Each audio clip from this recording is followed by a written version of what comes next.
Kasus kehamilan menjelang 36 minggu.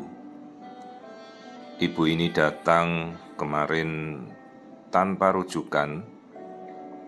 Hanya dokter yang melakukan pemeriksaan selama ini sejak awal. Menurut si ibu tiba-tiba curiga karena ari-arinya kok terlihat menuju ke bawah jalan lahir. Perhatikan, ini sisi yang hitam itu adalah kandung kencing ibunya sedang penuh-penuhnya. Persis berbatasan dengan kiri itu adalah plasenta atau ari-arinya. Langsung berbatasan dengan dinding kandung kencing. Jadi secara logika, ayo kita berpikir, kalau di depan itu kandung kencing, di bawah kandung kencing berarti kan jalan lahir atau mulut rahim. Perhatikan ari-ari ada di belakang kandung kencing persis dengan batas penempelannya ini tampak sekali tidak bisa dipisahkan mana dinding rahimnya, mana plasentanya. Ini adalah kecurigaan kasus plasenta akreta, ari-ari yang menempel persis di lokasi bekas sesarnya. Dia sudah pernah sesar 2 kali dan baru dicurigai di minggu penghujung, ini minggu 36. Sungguh suatu kasus yang sangat-sangat beresiko ya. Karena kalau sampai si ibu ini tidak mengetahui kasusnya dan dia kemungkinan tidak datang pemeriksaan pada hari ini, ataupun mungkin pada saat dilakukan operasi tidak diketahui ini plasenta akreta, perdarahannya itu bisa sangat dahsyat ya. Tidak bisa dibayangkan berapa liter darah yang bisa terbuang kalau kita tidak bersiap-siap untuk melakukan pengangkatan rahim. Itu pun resiko kandung kencing di depan dinding rahim itu bisa robek, bisa ruptur atau jebol.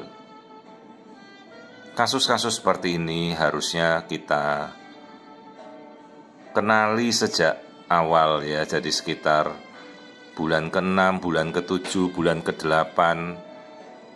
Karena plasenta di bulan-bulan terakhir itu kan sudah tidak akan menjauh atau bergeser lagi.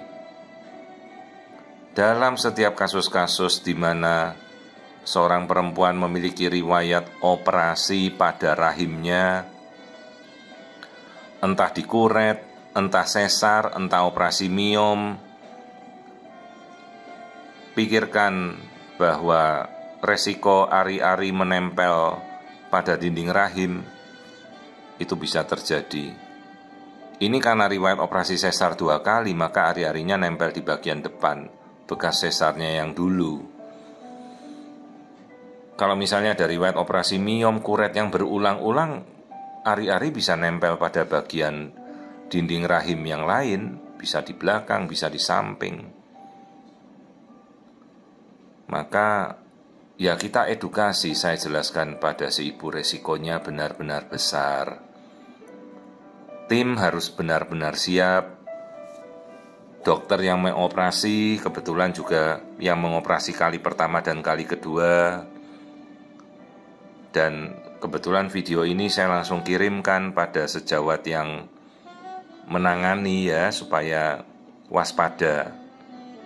Untunglah sebelum tindakan paling tidak akreta ini sudah dikenali dulu.